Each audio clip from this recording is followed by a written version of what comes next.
friends, I welcome you all to my YouTube channel CA Rahul Agrawal classes. Friends, आज की class में हम लोग determination of income and employment के सारे न्यूमेरिकल्स डिस्कस करेंगे। तो चाहे आप लोगों को ऑलरेडी ये न्यूमेरिकल्स आते हो तो रिकॉल हो जाएगा, अगर नहीं भी आते हो तो मैं बिल्कुल जीरो से करवाऊंगा। आप लोग सुनते रहना, बस प्लीज चैनल को आप लोग लाइक सब्सक्राइब शेयर जरूर कर दीजिएगा। देखिए, सबसे पहले बात करते हैं इनकम की। इनकम को इकोनॉमिक्स में वाई से डिनोट किया जाता है। इनकम आई से नहीं बोलते, आई से इन्वेस्टमेंट होता है। इनकम के लिए क्या यूज होता है? वाई।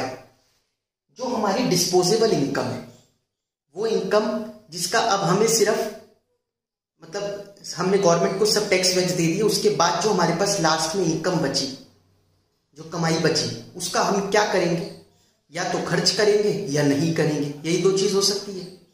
या तो हम कंज्यूम कर लेंगे या फिर उस पैसे को सेव कर लेंगे। तो income equal to consumption plus saving. या तो इनकम कंज्यूम होती है या फिर इनकम सेव हो जाती है। तो एक फॉर्मूला आपको मिल गया पहला, y equal to C plus S, income equal to consumption plus saving. अब इसमें दो छोटे छोटे फॉर्मूले हैं। एक बात करते हैं एवरेज। पहला वर्ड यूज होता है average propensity to consume. Average propensity to consume, consumption upon income. मतलब इनकम का कितना हिस्सा हम लोग कंज्यूम कर रहे हैं। अगर हमारी इनकम है 1000 रुपए, कंजम्पशन है 600 रुपए, तो 600 अपॉन 1000, ये हो गया 0.60, 60 पैसे एक तरीके से।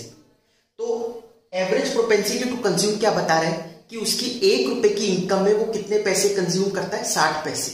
मतलब 60% कंजम्पशन हो जाती है। समझ में आ रहा है? तो एवरेज प्रोपेंसिटी टू कंज्यूम हमें 1 रुपए में निकाल कर दे देता है।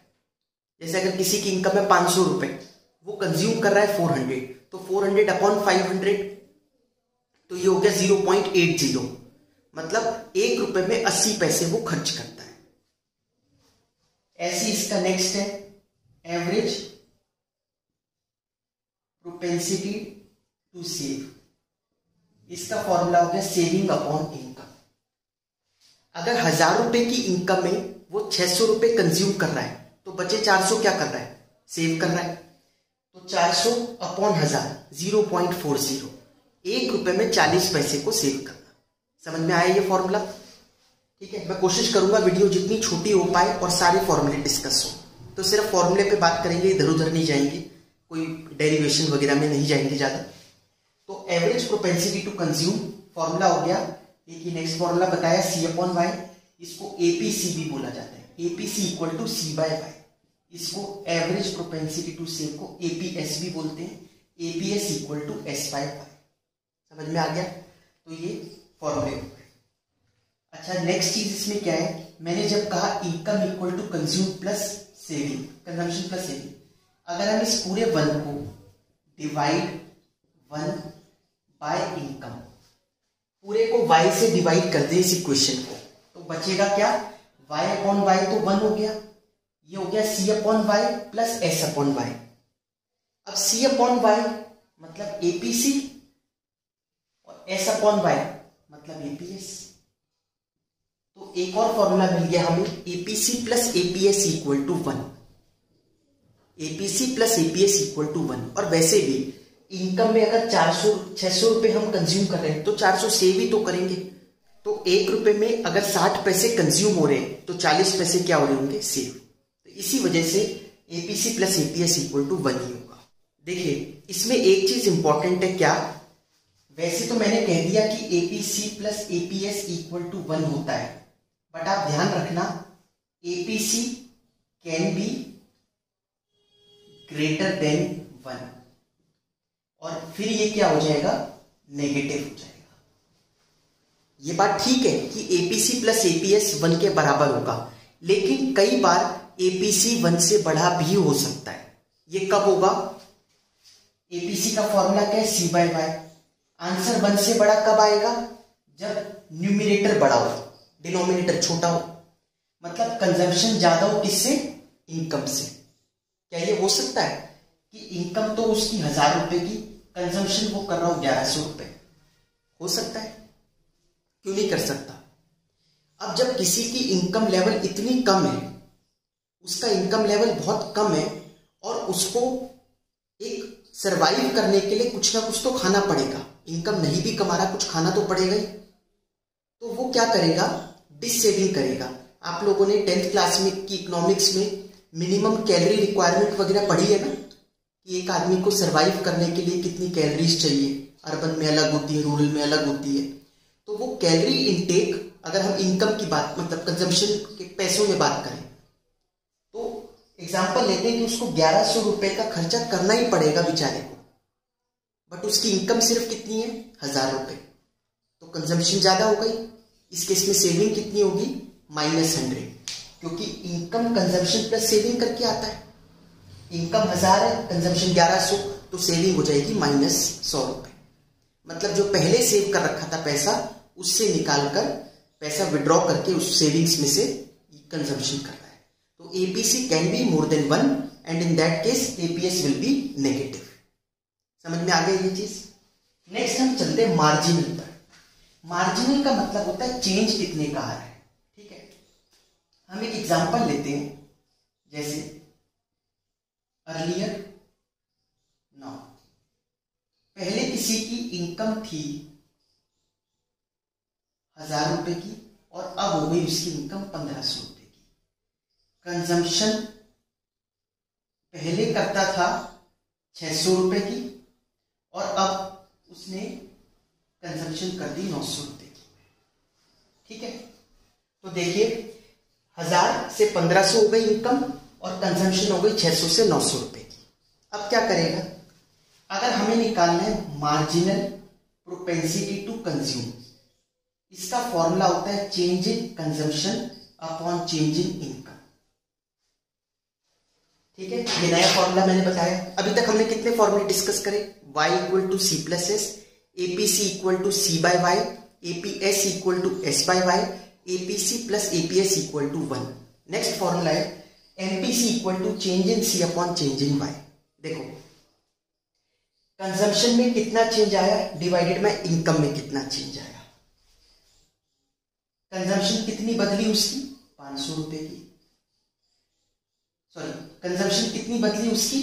कंजम्पशन, तो कंजम्पशन बदल रही है 300 रुपए की, अपॉन इनकम कितनी बदली? 500 रुपए। उस बंदे की इनकम बढ़ गई थी 500 रुपए से, तो जब किसी की इनकम बढ़ती है तो वो अपने कंफर्ट्स वगैरह में और खर्च करता है और बेटर क्वालिटी की चीजें खरीदता है, तो उसने खर्चा बढ़ाया 300 रुपए।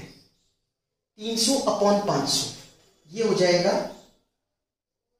0.60।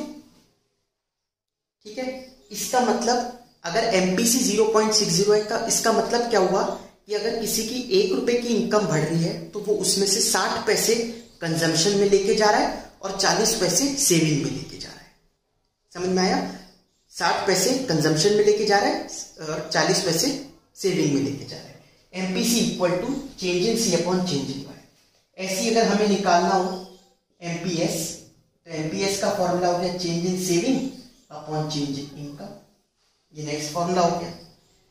कैसे निकालें? अब दो तरीके हैं, या तो मैं कह दूंगा 1 में से माइनस कर लो, क्योंकि इसमें भी क्या होता है, ये आप लोग लिख लो, MPC plus MPS equal to 1 होता है। क्योंकि भाई अगर 1 रुपए की इनकम चेंज हुई तो या तो वो इनकम जो भी चेंज हुआ है थोड़ा सा पोर्शन कंजम्पशन में लेके जाएगा, थोड़ा सेविंग में लेके जाएगा, तो MPC plus MPS equal to हमेशा 1 ही होगा। तो अब इस केस में क्या है, या तो 1 में से माइनस करके सीधा लिख दो 0.40, बट आप कहते हो नहीं इसी तरीके से बताओ, तो आप ये देखो सेविंग का कॉलम बना दो यहाँ पे। अगर किसी की 1000 रुपए की इनकम है, वो कंज्यूम कर रहा है 600, तो सेव कितने कर रहा होगा? 400। किसी की इनकम 1500 है, वो कंज्यूम कर रहा है 900, तो सेव कितने कर रहा होगा? 600, है ना? कितने रुपए की सेविंग बढ़ी? 200, अपॉन इनकम कितनी बढ़ी? 500, 0.40। समझ में आया? तो एमपीसी का फॉर्मूला एमपीएस का ही है, और तीसरा MPC plus MPS equal to 1 होता है। एक बहुत इंपॉर्टेंट बात मैं अब आपको बताता हूं, एमपीसी और एमपीएस की जो वैल्यूज होती हैं वो 0 से 1 तक ही होती है बस। MPC and MPS ranges from 0 to 1। इसका ट्रू फॉल्स आता है बहुत बार पेपर में। एमपीसी एमपीएस 0 से छोटे नहीं हो सकते, 1 से बड़े नहीं हो सकते। अभी आप देखकर आए हो ना, जैसे APS can be negative also और APC can be greater than 1 also, but MPC नहीं हो सकता। क्यों नहीं हो सकता, एक बार जल्दी से डिस्कस कर लेते हैं। जैसे आप देखो, कब होगा 1 से बड़ा? वो तभी हो सकता है जब ऊपर की वैल्यू ज्यादा है और नीचे की कम। ठीक है, तो यहां पर चेंज इन इनकम कितनी है? 500। तो क्या ये 500 से ज्यादा नहीं बढ़ सकता कंजम्पशन? अगर पहले ये 600 रुपए कंज्यूम कर रहा था, अब वो कंज्यूम करने शुरू कर दे 1400 रुपीज। अगर वो 1400 रुपीज कंज्यूम करना शुरू कर दे, उसकी मर्जी। वो 600 रुपए पहले कंज्यूम कर रहा था, अब 1400 कर रहा है, कर ही सकता है ना। तो ऐसे केस में चेंज इन सी कितना आएगा? फिर चेंज इन कंजम्पशन तो हो गया 800 रुपए का, और चेंज इन इनकम कितना होगा? 500। तो ये तो आंसर 1 से बड़ा आ जाएगा, ये तो 1 से बड़ा आएगा ना आंसर। लेकिन ये गलत है। क्यों? मैंने आपको मार्जिनल क्या बताया? मार्जिनल प्रोपेंसिटी टू कंज्यूम का मतलब क्या है? चेंज इन कंजम्पशन, उसके आगे भी कुछ बोला, due to change in income. Income बदलने की वजह से कंजम्पशन में कितना चेंज आया, वो बात कर रहे हैं हम यहां पर। तो इनकम खुद ही 500 रुपए बदली, उस 500 रुपए के बदले कितना चेंज आ सकता है? मैक्सिमम 500 ही आ सकता है। अगर आपके पास 500 रुपए का नोट और आ जाए तो आप मैक्सिमम अपने लाइफस्टाइल में कितना और चेंज कर लोगे उस नोट की वजह से? सिर्फ 500 का ही। बाकी आप नॉर्मल चेंज करते रहो, वो बात ही नहीं कर रहे हैं हम। बात कर रहे हैं उसकी वजह से कितना चेंज आया। तो मैक्सिमम चेंज 500 का आएगा, और मिनिमम क्या? कोई चेंज ही ना करो, उतने ही रखो। समझ में आ गया? तो ये हो गया मार्जिन। अब इसमें नेक्स्ट आते हैं हम लोग एग्रीगेट डिमांड और एग्रीगेट सप्लाई के कंसेप्ट्स पर। देखिए, एग्रीगेट डिमांड का मतलब है जब सारे सेक्टर्स मिलकर डिमांड कितनी कर रहे हैं। एग्रीगेट डिमांड, टोटल डिमांड कितनी हो रही है। तो जो टोटल डिमांड होती है उसके लिए कहा जाता है, जो हमने नेशनल इनकम में एक्सपेंडिचर मेथड पढ़ा था उसके कंपोनेंट्स को ले आओ। क्या क्या पढ़ा था?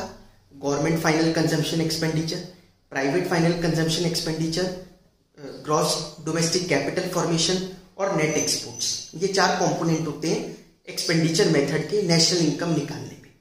तो कहते हैं जब कोई डिमांड करेगा, इसका मतलब वो खर्चा कर रहा है, तो खर्चा कर रहा है तो फिर उसी मेथड से उठा लो चीजें।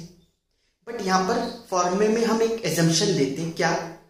कि सिर्फ इंडिया है, हम बाहर किसी से अभी डील नहीं कर रहे, और गवर्नमेंट एग्जिस्ट नहीं करती। ठीक है, गवर्नमेंट एग्जिस्ट नहीं करती और सिर्फ इंडिया की बात कर रहे हैं। अगर ये एजम्पशन हम रख लें तो एक्सपेंडिचर मेथड में क्या चेंज आया? एक तो गवर्नमेंट फाइनल कंजम्पशन एक्सपेंडिचर हट गया, फिर क्या बचा? प्राइवेट फाइनल कंजम्पशन एक्सपेंडिचर, इसको मैं बोल देता हूं सी। फिर उसके बाद नेक्स्ट क्या आता है? ग्रॉस इन्वेस्टमेंट्स, तो आई।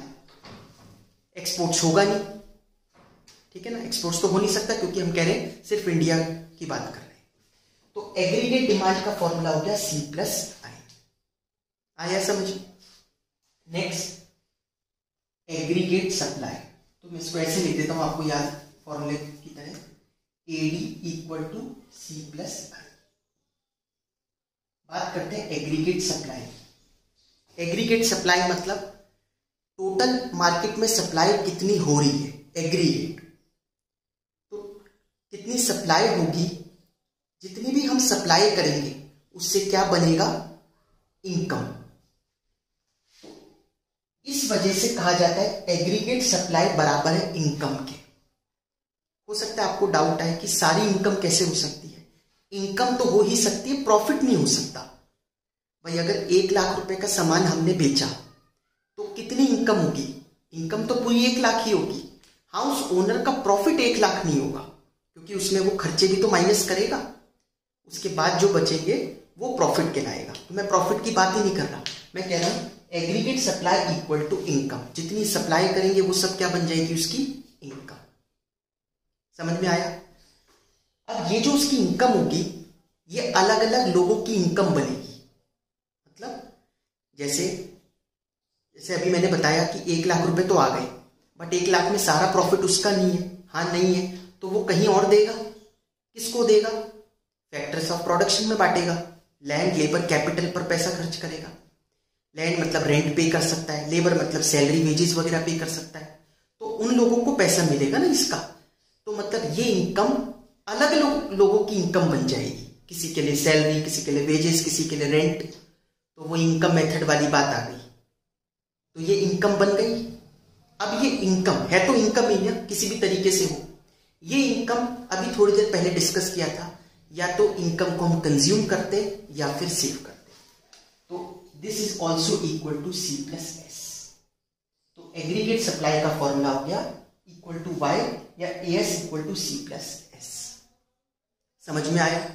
नेक्स्ट देखो, ये आपको बताया हुआ है कि एट इक्विलिब्रियम, 11th क्लास में आपको पता होगा डिमांड किसके बराबर होती है, सप्लाई के। पढ़ा है आपने? अब मैक्रो लेवल पे पढ़ेंगे तो एग्रीगेट डिमांड बराबर हो जाएगी एग्रीगेट सप्लाई के। तो एक और फॉर्मूला मिल गया आपको कि AD इक्वल टू AS, लेकिन कब? Only at equilibrium. सिर्फ जब इक्विलिब्रियम होगा तब ये होगा ऐसा, ठीक है, वरना नहीं होगा। जब इक्विलिब्रियम होगा मार्केट में तब एग्रीगेट डिमांड बराबर होगी एग्रीगेट सप्लाई के। अब एग्रीगेट डिमांड का अपना फॉर्मूला क्या है, C plus I। Aggregate supply का अपना क्या है, C प्लस S। C से C कट गया तो एक और आ गया S इक्वल टू I। इसका मतलब इक्विलिब्रियम में AD बराबर होता है AS के और सेविंग बराबर होती है इन्वेस्टमेंट के। ये याद रखना है, ठीक है। At equilibrium AD equal to AS and S equal to I। आ गया ये भी समझ में आप लोगों को? नेक्स्ट देखिए,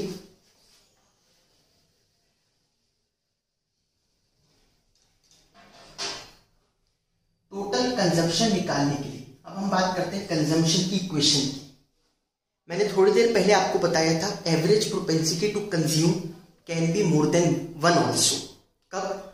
जब हमारा कंजम्पशन लेवल ज्यादा है इनकम से। अब भाई किसी की मजबूरी है कि उसकी इनकम कम है, उसमें वो क्या करे, लेकिन सरवाइव करने के लिए उसको कंज्यूम तो करना पड़ रहा है। तो एक सबका मिनिमम इनटेक लेवल होता है, एक ऑटोनोमस कंजम्पशन होती है, उसको क्या बोलते हैं हम, ऑटोनोमस कंजम्पशन।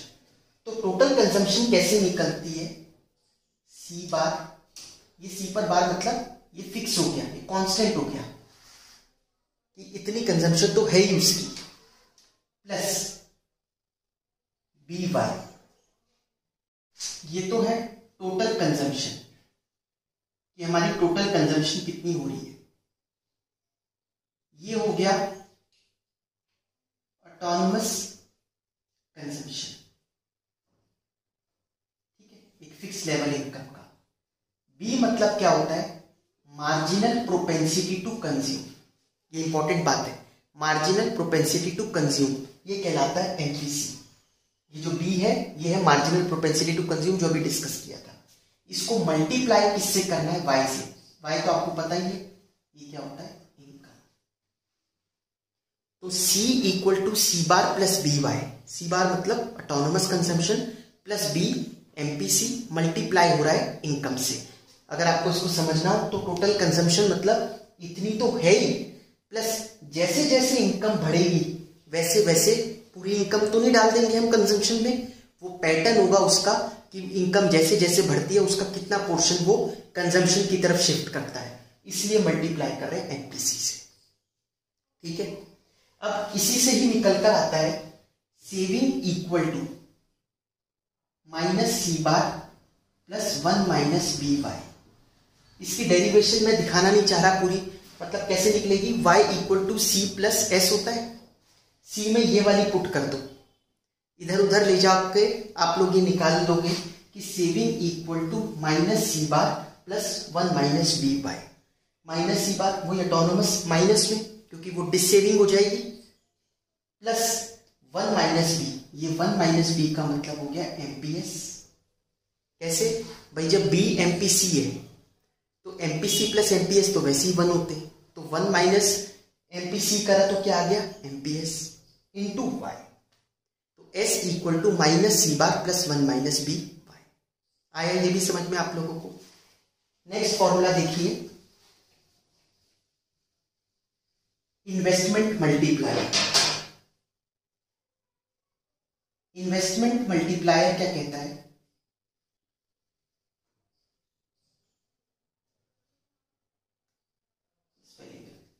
मल्टीप्लायर।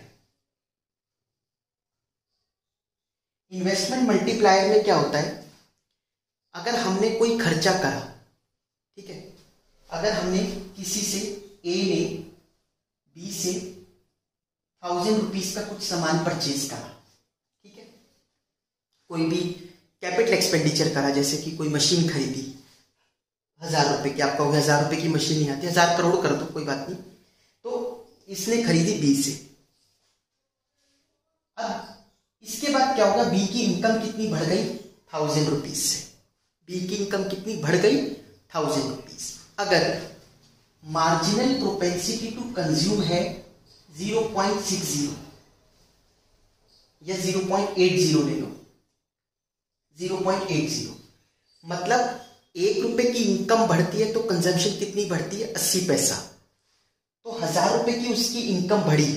अब बी क्या करेगा, कंजम्पशन में लगाएगा कितने 0.80 मल्टीप्लाई बाय 1000, 800 रुपए। तो कंज्यूम करने का मतलब क्या है, कहीं खर्चा करेगा, किसी को तो देगा ही ना।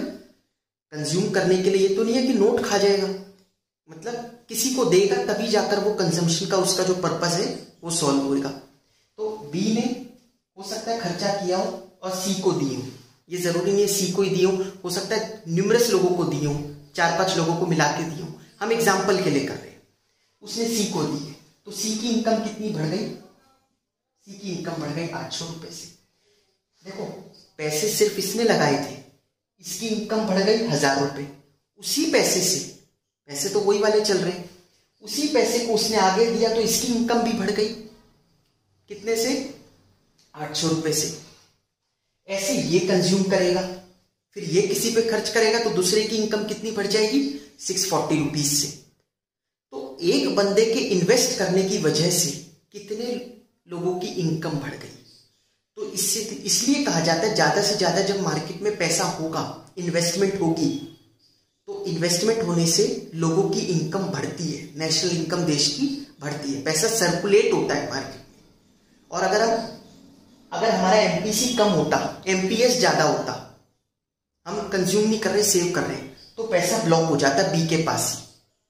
फॉर एग्जाम्पल मान लेते हैं एमपीसी कुछ है ही नहीं, सारा एमपीएस है, पूरा एमपीएस 1 है, कुछ कंज्यूम नहीं करता हो जब भी इनकम बढ़ती है,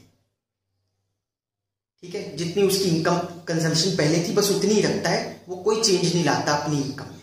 ऐसे केस में क्या होता, सारा पैसा यहीं ब्लॉक हो जाता, इनकम बढ़ ही नहीं पाती लोगों की, ठीक है। तो ये तो मैंने आपको कंसेप्ट बताया, फॉर्मूला क्या होता है इन्वेस्टमेंट मल्टीप्लायर, जो भी मीनिंग बताया मैंने कि इनकम में कितना चेंज आया, किसकी वजह से, इन्वेस्टमेंट बदलने की वजह से, change in income upon change in investment, ठीक है। इन्वेस्टमेंट बदलने की वजह से इनकम कितनी बदली, इसको एक और तरीके से जानते हैं 1/MPS, ये भी इंपॉर्टेंट है। 1/MPS मतलब higher the MPS lower will be the value of investment multiplier, ठीक है। जितनी ज्यादा एमपीएस होगा उतना बेकार, उतना ज्यादा पैसा ब्लॉक हो जाएगा, तो इन्वेस्टमेंट मल्टीप्लायर की वैल्यू उतनी कम आएगी। इसलिए ये रेसिप्रोकल होता है एमपीएस का। इन्वेस्टमेंट मल्टीप्लायर की वैल्यू ना 1 से लेकर इंफिनिटी तक रेंज करती है। क्यों? क्योंकि एमपीएस की कितनी रेंज करती है 0 से 1, तो अगर 0 है तो 1/0 तो इंफिनिटी नॉट डिफाइंड, और एमपीएस अगर 1 है तो 1/1 1 हो गया, तो 1 से लेकर इंफिनिटी तक चली जाती है इन्वेस्टमेंट मल्टीप्लायर की वैल्यू। आई होप आप लोगों को समझ में आई होगी ये चीजें, तो प्लीज चैनल को लाइक, सब्सक्राइब और बाकी लोगों के साथ शेयर जरूर कर दीजिएगा। Thank you so much.